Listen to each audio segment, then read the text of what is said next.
생을 마무리 짓는 우리 성도님 되게 도와 주옵소서. 무엇보다 하나님의 특별한 은총과 성령의 능력을 경험하는 우리 여성교회에서의 믿음 생활이 되게 도와 주옵소서. 예수님 이름으로 기도드립니다. 아멘. 시간 하나님의 말씀 읽도록 하겠습니다. 요한복음 14장입니다.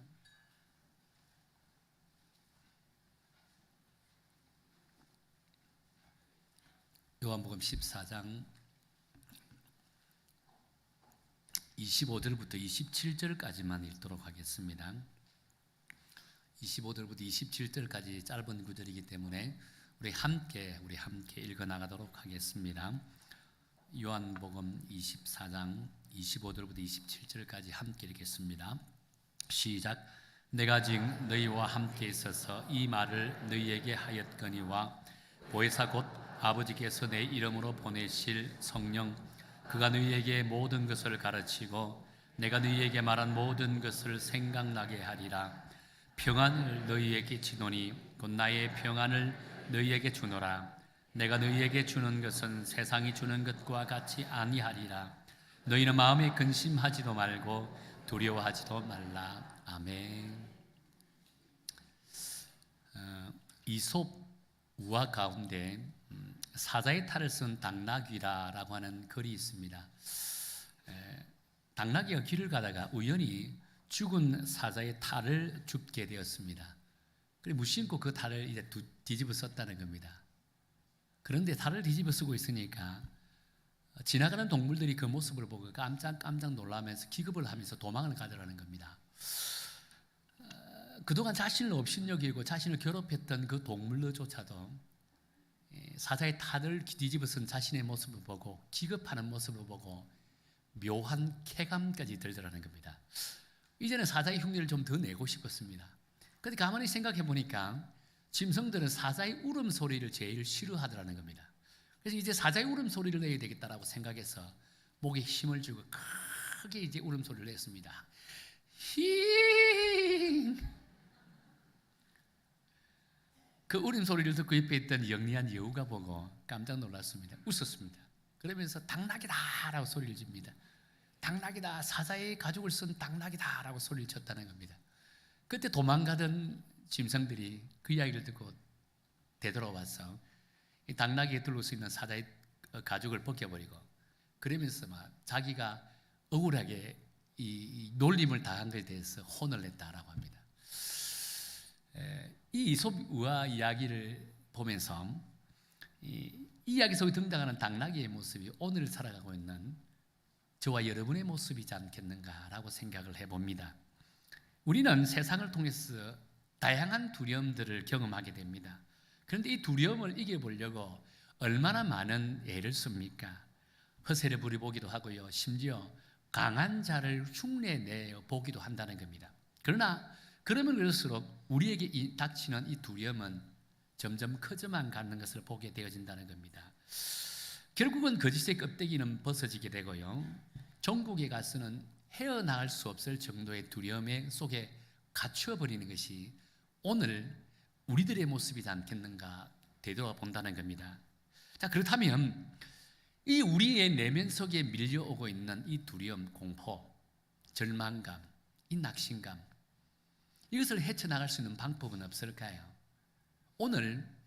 저는 오늘 읽은 본문의 말씀을 통해서 여기에 대한 답을 우리 함께 찾아 나가 보기를 원한다는 것입니다. 하나님께서는 우리에게 지금 우리의 현실의 삶을 속에서 경험하고 있는 다양한 두려움과 절망과 낙심을 극복할 수 있는 그런 하나님의 방법을 오늘 본문을 통해서 제시해 주셨다는 겁니다.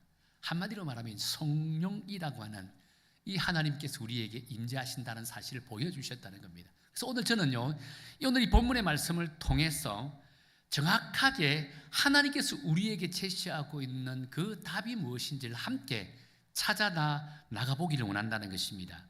그런데 오늘 읽었던 우리 말씀을 통해서 본문을 이해하려면 14장 전체의 줄거리를 우리가 이해하는 것이 대단히 중요하다고 할 수 있다는 겁니다.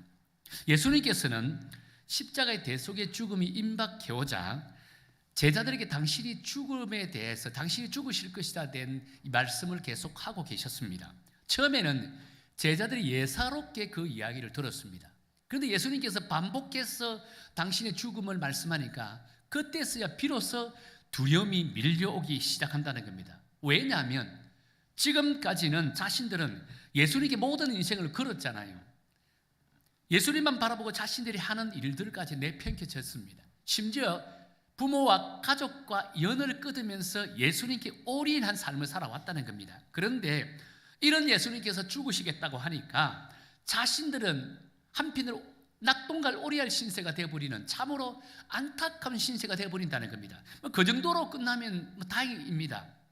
그런데 예수님이 죽으시면 종교 지도자들과 바리새인들이 자신들을 그냥 두지 않을 것은 불을 보듯 뻔한 모습이라고 할 수 있다는 거예요. 그러니 두려움이 자신에게 몰려올 수밖에 없었다는 겁니다. 예수님께서 이러한 제자들의 마음을 아시고 위로의 말씀을 주시게 된다는 겁니다. 그 위로의 말씀이 오늘 읽었던 본문 요한복음 14장 말씀이라고 할 수 있다는 거예요. 특히 1절에 보면 이런 말씀이 기록되어 있죠. 너희는 마음에 근심하지 말라. 하나님을 믿으니 또 나를 믿으라 라고 위로의 말씀을 주셨다는 거예요. 이는 곧 나를 믿는 것이 너희들이 절대적으로 믿고 있는 하나님을 믿는 것이라고 한다는 겁니다. 곧 나를 믿는 것이 하나님을 믿는 것이기 때문에 두려워하지 말라. 왜냐? 내가 너희를 떠난다 할지 그냥 떠나는 것이 아니라는 겁니다. 나를 대신해서 보혜사 성령을 너희에게 보내주실 것이다 라고 말씀하셨다는 겁니다. 이 보혜사 성령은 너희와 영원히 함께 하실 것이고 너희를 위로해 주시고 너희 마음에 진정한 평안을 주실 것이다 라고 말씀하셨다는 겁니다. 그러면서 이 오늘 본문에서 보혜사 성령이 하는 역할, 사역에 대해서 아주 자세하게 그들에게 말씀을 전했다는 것입니다. 그래서 오늘 저는요, 이 마지막 때를 살아가면서 다양한 두려움과 또 다양한 절망과 낙심 속에 살아가고 있는 우리의 인생에서 이 보혜사 성령님이 하는 역할이 무엇인지, 사역이 무엇인지 함께 답을 찾아가면서 오늘 저와 여러분들에게 큰 위로가 되는 귀하고 복된 시간 되기를 원한다는 것입니다. 그러니까 첫 번째는 성령은요, 우리에게 가르침을 통해서 두려움을 극복하게 하신다는 거예요. 26절에 보면 이렇게 말씀하죠. 보혜사 곧 아버지께서 내 이름으로 보내실 성령 그가 너희에게 모든 것을 가르치시고 라고 합니다. 이 가르친다는 거예요. 여기서 성령께서 우리를 가르친다고 하셨는데 저는 이 가르침이 무엇인가를 생각해 보았습니다. 묵상해 보았다는 겁니다. 그러면서 자연스럽게 성령의 본질적인 사역이 무엇인지에 대한 관심을 가져보았습니다. 여러분, 성령의 본질적인 사역이 무엇이죠? 바로 진리를 깨닫게 하여 우리를 구원에 이르게 하는 것이다라고 할 수 있다는 거예요. 그렇다면 우리에게 진리는요, 예수 그리스도께서 우리 죄를 위해서 십자가에 못 박혀 돌아가시고 3일 만에 부활하셨다는 사실을 믿는 이 복음입니다. 이 복음이 구원에 이르게 하는 진리라고 한다는 겁니다. 그래서 성령께서 가르치는 모든 것은요, 바로 이 구원의 진리를 온전히 깨닫게 하고 또한 구원받은 하나님의 백성들, 이 땅에서 구원받은 백성들로서 어떤 삶을 살아야 할지 그것을 온전히 가르치는 것이 성령의 역할이라고 한다는 겁니다. 그렇게 예수 그리스도를 나의 구주로 영접한 그리스도인이라고 한다면요, 성령의 능력으로 하나님의 백성임을 인식하게 되고요, 또한 하나님의 나라의 백성으로서 어디에 삶의 가치를 둘 것인지를 정확하게 깨닫게 하는 역할이 성령의 역할이라고 한다는 것입니다. 그럼 여러분이 예수 그리스도를 통해서 예수님을 영접하였더라면 여러분은 성령을 받은 자입니다. 성령이 임재함을 누리고 있는 자라는 겁니다.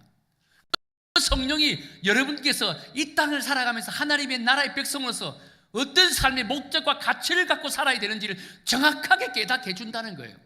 그런 가치와 그런 삶의 목적을 온전히 깨닫는 자라면 이 세상이 두렵지 않다는 겁니다. 왜 그런 줄 아세요? 전능하신 하나님이 누구인지를 알게 하기 때문입니다. 내가 하나님의 친백성임을 온전히 깨닫게 한다는 것입니다.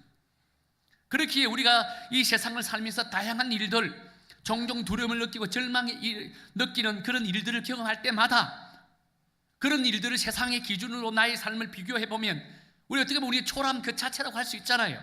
그런데 우리가 예수 그리스도의 십자가를 통해 하나님의 백성이 되고 하나님 나라의 주인공이 되었다는 사실만 온전히 인식해도요, 그 어떤 삶의 형편 가운데서도 우리는 두려워하지 않는다는 겁니다.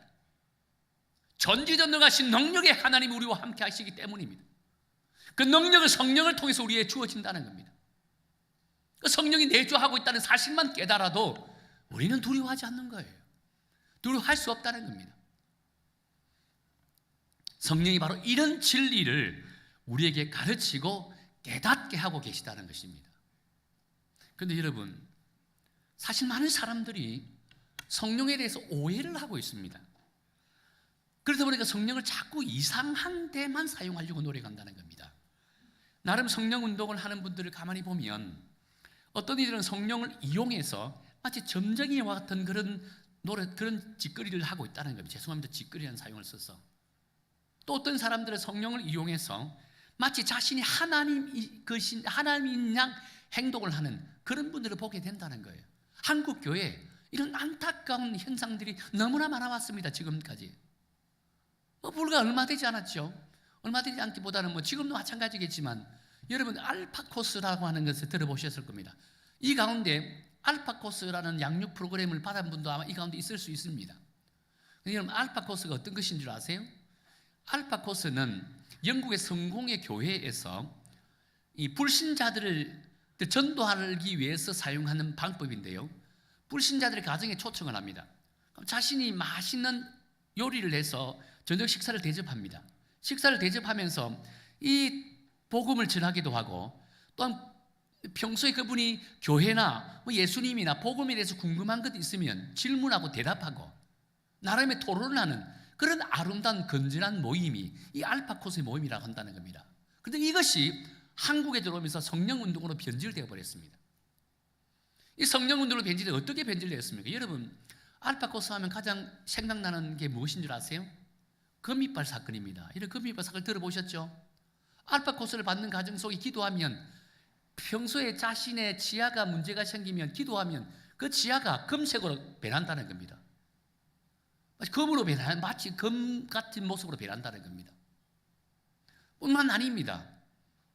심지어 그들 가운데서는요, 방언을 가르치는 모습, 방언을 해야 된다고 생각하는 그런 모습도 가지고 있다는 겁니다.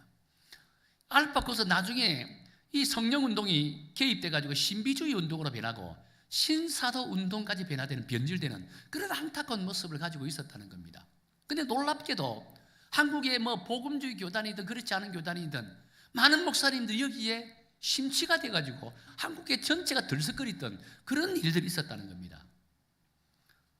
그리고 여러분, 실제 성도들 중에 이런 현상을 경험한 분들 어떤 반응을 나타낼까요? 기도를 해주는데 목사님이 갑자기 잘못된 지하가 금색으로 변했다. 그분은 그러면 어떻게 생각할까요? 그 목사님에 대해서 뭐라고 생각할까요? 하나님처럼 떠받지 않겠습니까? 맹종하는 신자가 된다는 겁니다. 결국 한국교회 주요 교단에서는요, 이 알파코스를 이란성 있는 모임으로 규정하고 더 이상 참여하지 못하도록 금했다는 것입니다. 시작은 건전했지만 한국에 들어오면서 성령운동이 가미되면서 신비주의, 신사도 운동 형식으로 변질되어 버렸다는 겁니다. 얼마나 안타까운 모습일까요? 사실 사도 바울도 다양한 성령의 능력을 경험하였습니다. 한 번은 환상과 계시를 통해서 천국을 보고 왔습니다. 그런데 자신이 본 천국에 대해서 간증을 하는데, 이 간증하는 장면에 보면요, 고린도서 12장에 보면 자신이 경험한 환상과 계시에 대해서, 계시를 통해 본 천국에 대해서 간증하면서 제일 첫 마디가 뭐라고 말씀하냐면요, 무익하나마 내가 부득불을 간증한다 했습니다. 무익하나마 내가 부득불 자랑한다라고 했습니다. 어쩔 수 없이 간증하지만 내가 본 환상과 계시는 무익하다라고 말씀하고 있다는 겁니다. 그런데 보다 중요한 것은 고린도후서 12장 9절에 보면 이런 말씀이 있습니다. 우리 화면을 보고 우리 함께 읽어볼까요? 시작. 나에게 이르기를 내 은혜가 내게 족하도다.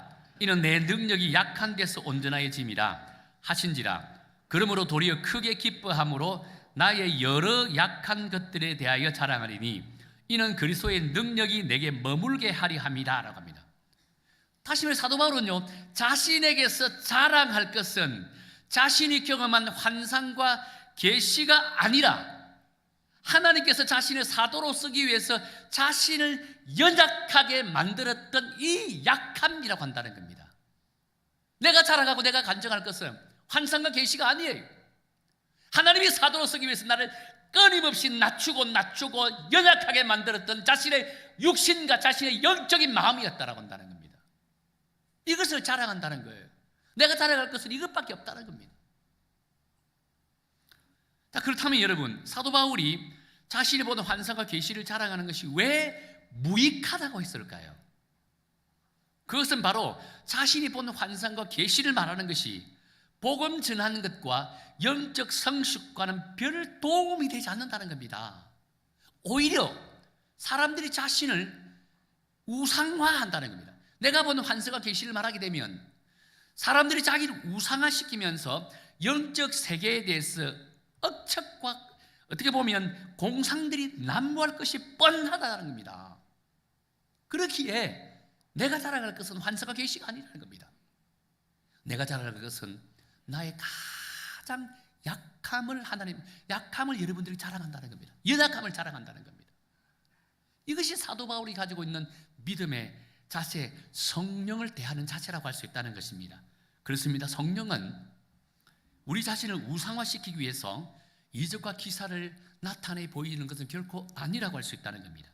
성령의 본질적인 사역은 우리가 예수 그리스도를 통해서 하나님의 자녀가 되고 하나님의 친백성이 되었다는 사실을 마음에서 끊임없이 되새기게 만들고 그리고 그에 합당한 삶을 살도록 하는 것이 성령의 역할, 성령의 사역이라고 한다는 것입니다. 그렇기에 우리가 하나님의 친백성임을 올바로 인식하게 된다면 우리는 성령 충만한 자이고요, 또한 예수 그리스도가 우리의 삶을 통해서 드러나게 된다는 겁니다. 이럴 때 우리는 죽음의 권세를 이기신 예수님의 능력이 우리의 능력이 되고, 그럴 때 우리 속에 있는 그 어떤 두려움도 완벽하게 제거되는, 사라지게 되는 놀라운 능력을 경험하게 될 줄로 믿습니다. 또 한 가지는요, 성령님은 예수님을 생각나게 하셔서 두려움을 극복하게 한다 했습니다. 생각나게 하셔서 26절 하반절에 보면 내가 너희에게 말한 모든 것을 생각나게 하리라 라고 했습니다. 저는 성령의 사역 중에 가장 강력하고 중요한 사역이 생각나게 하는 사역이지 않겠는가라고 생각한다는 겁니다. 실제로 복음서 전체를 통해서 볼 때 제자들이 예수님의 말씀을 잘 이해하지 못했습니다. 예수님의 사역을 잘 알지 못했다는 것입니다. 그러다 보니까 제자들에게서 예수님은 어떤 존재이죠? 지금 자신의 삶을 한 단계 업그레이드 시켜주는 그런 분 정도로만 생각했다는 겁니다. 지긋지긋한 이 가난한 생활을 한 방에 그냥 다 사라지게 하고 엄청나게 풍성함을 채워주시는 그런 분으로 생각했다는 겁니다. 뿐만 아니죠, 그토록 나라 이런 서러움에 대해서 단번에 해결해 주실 그런 분으로 생각했다는 거예요. 그래서 예수님이 예루살렘에 입성하기만 하면 나는 이런 자리, 나는 저런 자리, 서로 한 자리 하기 위해서 서로 다투기만 했다는 겁니다. 참 얼마나 안타까운 모습이라고 할 수 있을까요? 예수님께서는 이런 생각에 빠져있는 제자들에게 당신의 지상 사역을 위임하는 것은요, 지금의 영적인 상태로서는 엄두가 나지 않는다는 거예요. 그래서 제자들에게 성령이 강림하셔야 했습니다. 그리고 또한 예수님의 지상 사역을 생각나게 하셔야 한다는 겁니다. 자신들이 감당해야 될 사역이 무엇인지를 온전히 깨닫게 해야 된다는 겁니다. 그래서 성령을 그들에게 부어주셨다는 겁니다. 이 성령은 생각나게 하는 그런 사역이기 때문에 그들이 부어주십니다.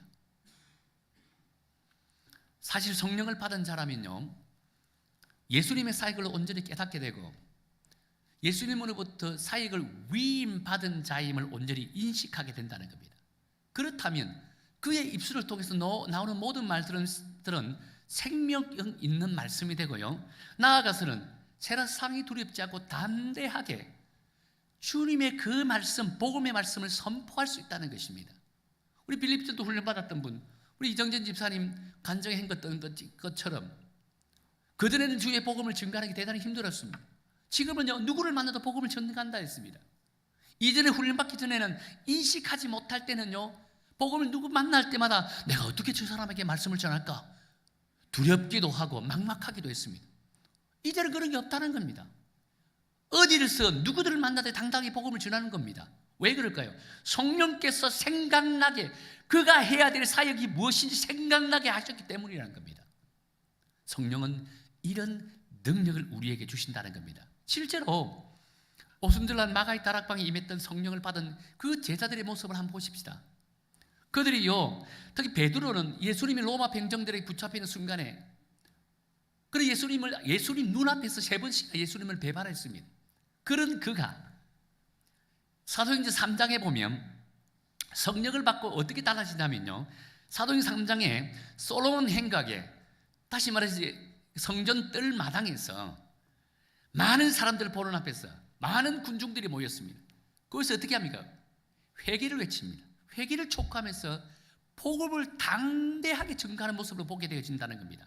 불과 얼마 전까지만 해도 로마 병정들에게 자신이 잡혀갈까 봐 두려워 벌벌 떨었던 이 베드로가 성전 마당에서 회개를 촉구하면서 목숨을 내고 그 복음을 증거하고 있다는 겁니다. 이것이 바로 성령의 역할입니다. 이것이 바로 성령의 사역이라고 할 수 있다는 것입니다. 얼마 전까지만 해도 예수님이 로마 병정들에게 붙잡혀 가자 자신의 꿈이 한순간에 무너졌다라고 생각하여 두려워 벌벌 떨었습니다. 그런데 성령을 받으니까요, 예수님의 말씀이 생각났더라는 겁니다. 예수님의 사명이 생각났더라는 겁니다. 결국 성령은 제자들에게 예수님을 닮은 삶을 살게 하였고요, 무엇보다도 예수님이 드러나는 삶을 살게 만들었다는 겁니다. 그러다 보니까 예수님을 닮고자 하는 제자들은 죽음이 두렵지 않습니다.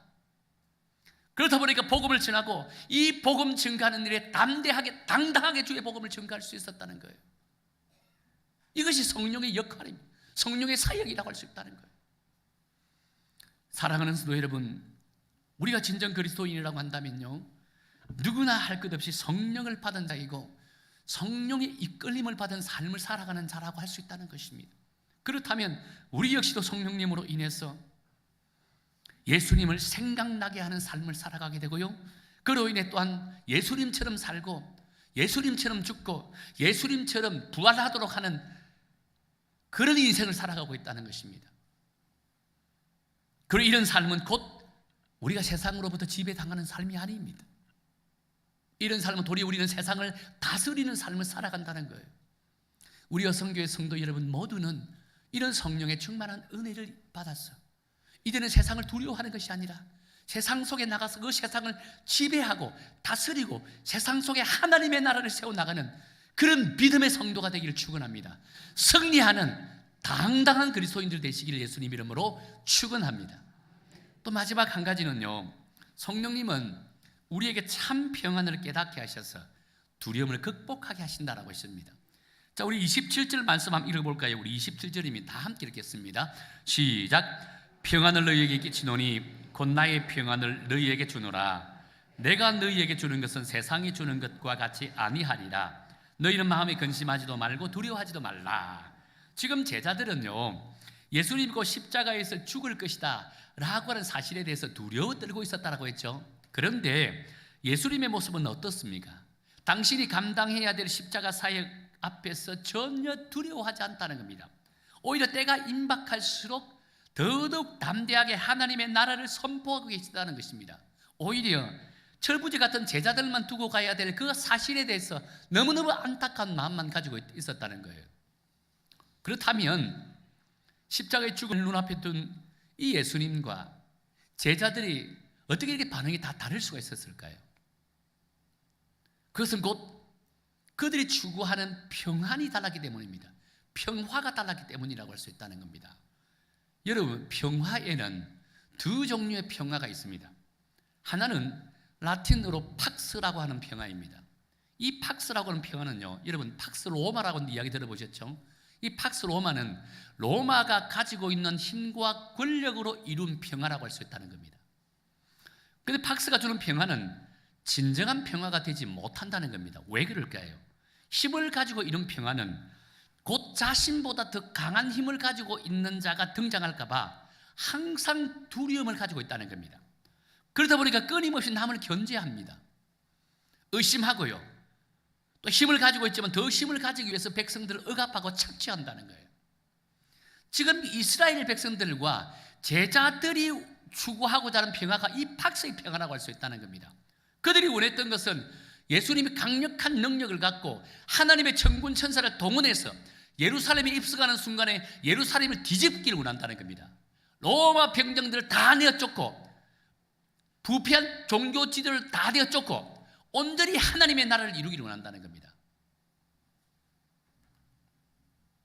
그런데 여러분, 예수님께서는 연약한 모습으로 결국 어떻게 모습이 십자가를 지시게 되잖아요. 이런 기대감에 젖어있던 이 팍스의 평화에 젖어있던 제자들이 예수님께 갑자기 십자가를 지고 이제 죽음의 길로 걸어가는 모습을 봤을 때 어떤 마음이 들겠습니까? 하늘이 무너지는 것 같은 두려움과 절망이 몰릴 수밖에 없었다는 겁니다. 자, 그런데요, 평화 중에는 또 다른 평화가 있다는 겁니다. 그래서 성경이 말하는 평화입니다. 이 평화는 성경에서 뭐라고 이야기하냐면 샬롬이라고 합니다. 샬롬의 평화라는 겁니다. 팍스가 수직적인 평화를 강조한다면 샬롬은요, 수평적인 평화를 강조한다는 겁니다.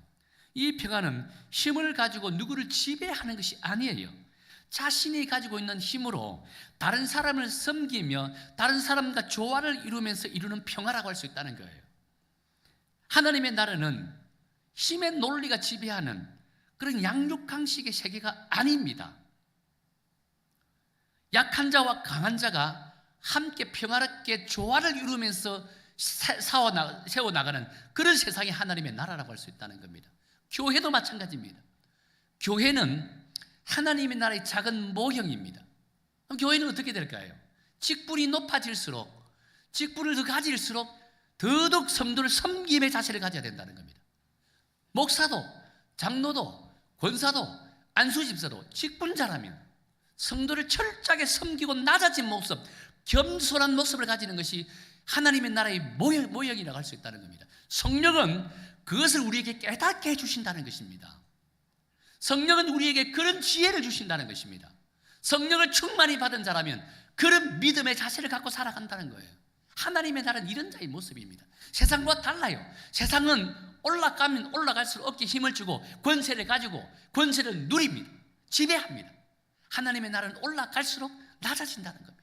겸손해진다는 겁니다. 이것이 샬롬의 평화라고 할 수 있다는 거예요. 우리 여성교회는 이런 샬롬의 평화가 넘치길 예수님 이름으로 축원합니다.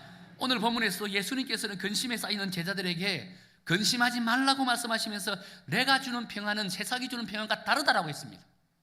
이는 곧 내가 주는 평안만이 진정한 평화를 한다는 겁니다.